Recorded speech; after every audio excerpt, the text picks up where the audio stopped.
Сәлеметсіздер ме? Мен Сәлиба Сеткүл. Бүгінгі видеомда сіздерге шаштың түсуі туралы және тырнақтың сынуы туралы, тырнақты тістелеу кейбір тіппен болады, үлкен адамдарда да тістелейді, үлкен жаңағы 40-қа дейінгі адамдарда тырнағын тістелеп тастайтын жағдай болады. Осы туралы айтқым келіп отыр. Мысалы, шашты түсуді бізде өте шаш көп түседі. Шаш не себепті түсетін болса, біз айтамыз, витамин жетпейді, содан түседі деп. Жоқ, олай емес. Жалғыз витамин ғана бұл жерде рөл атқармайды. Бұл жерде шаш түскенде ішкі ағзаның ластануы, шлак болуы, яғни ішке құрт болуы, іште құрт болуы да шашты түсіреді. Одан кейін көп жағдайда денсаулыққа байланысты да шаш түседі. Маған жақында ғана бір жігіт келіп кетті, мысалы 40-тан асқан жігіт, шашы ойылып түсіп қалған. Осындай болып ойылып, кәдімгі көзде түсіп қалған. Оны кейбір кісілер айтады, көз тигеннен сондай дейді. Жоқ, ол көз тигеннен емес.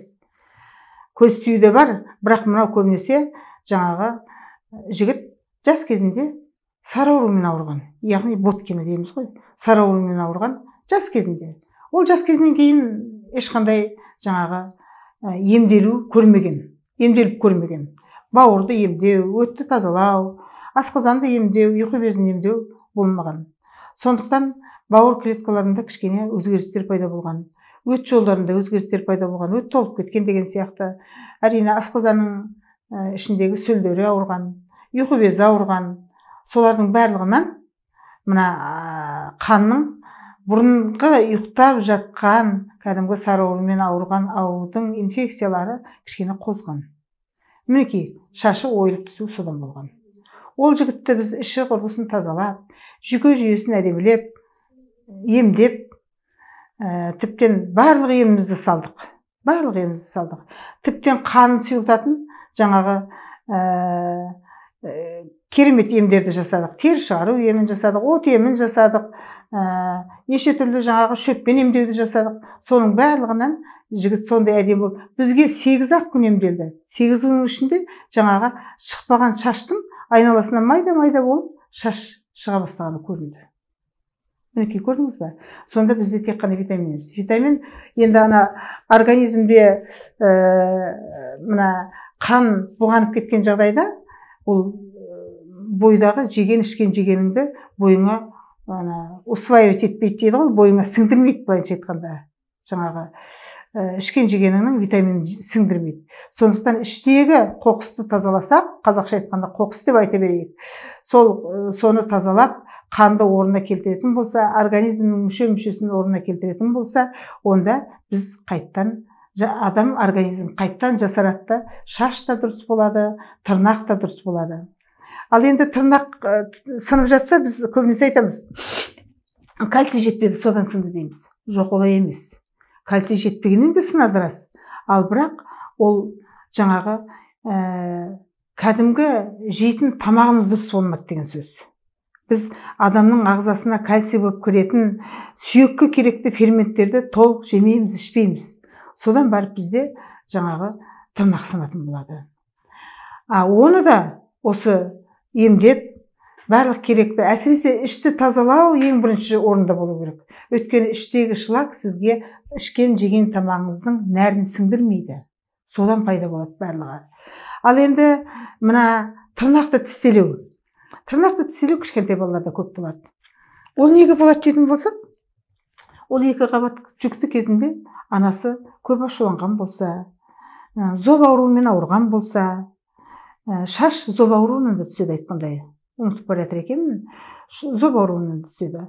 Ал енді жаңағы ондай жағдайда зоб ауруында гормондарды қалпына келтіру керек болады. Онда эндокринологқа бару керек болады. Ал енді мына тырнақты тістелеуге келетін болсақ, жаңағы жатырда жатқан кезде баланың көп тынышсыздық болуы, тыныш болмауы, ауа жақсы жетпеуі, жүйке жүйесіне әсер етуі. Өзі іште бала жатқанда, өзі кішкентай ғана жерде жатады, ол өсіп жетіледі, ары кетсе 3,5 кило, 4 килоға барар. Сондай жетілгенше, мысалы іштегі жатқан орнында өзі қысылып өсіп жатқан бала, табиғаттың дүниесімен табиғаттың сондай жаратылуымен жататын бала, қосымша біз жүйке жүйеміз дұрыс болмаса ананың жүйке жүйегі, оның барлығы балаға әсер етеді. Сондықтан оның жүйке жүйесі дұрыс болмағандықтан тырнақ тістелейді. Одан бөлек мен тағы да айтып кеткім келіп отыр. Үлкен келіншек тіптен анасы қайтыс болып кеткен кезде мына тырнақты тістелей берген.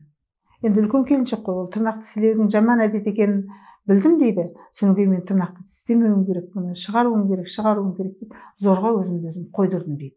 Көрдіңіздер ме? Адамның жүйке жүйесіне әсер етеді. Сондықтан үлкендерге сондай жүйке жүйеге әсер еткенде, кішкентай балаларға тем более ол өте қатты әсер етеді. Сондықтан ол шаш түсіп, тырнақ сынып, тырнақты тістелеу, оның барлығы адамның жүйке жүйесіне байланысты, ішкі ағзасына байланысты және адам организмінде жетпейтін витаминдерге де байланысты болады. Сондықтан біз дұрыс тамақтануымыз керек. Ең алдымен сол дұрыс тамақтануды қолға алуымыз керек. Осымен қатар мен тағы да айтып өткім келеді. Көп адамдарда безеу, жастардан менде безеу туралы көп айтып жатыр. Алдыңғы видеоларымда айтқан болатынмын.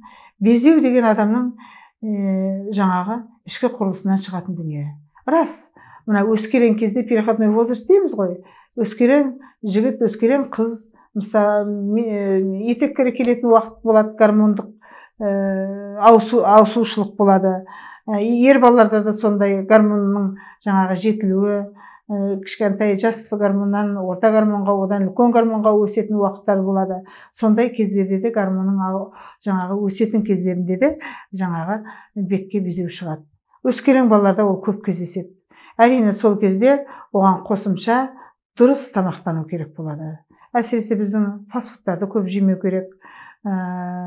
Жесе де бірінің үстіне бірін жемей, тамақты дұрыстап ішетін болса, ол беттері таза болады.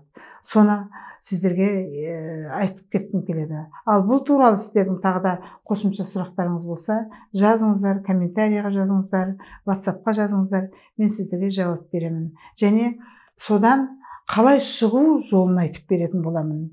Меніменен болғандарыңызға рахмет дегім келеді. Менің каналыма жазылсаңыздар, сіздер түрлі осындай мағлұмат денсаулық туралы алып отырасыздар деп ойлаймын. Сондықтан қоңырашаны басыңыздар, каналыма тіркеліңіздер. Сіздер әр уақытта өздеріңізге керекті мағлұматты жинайсыздар деп ойлаймын.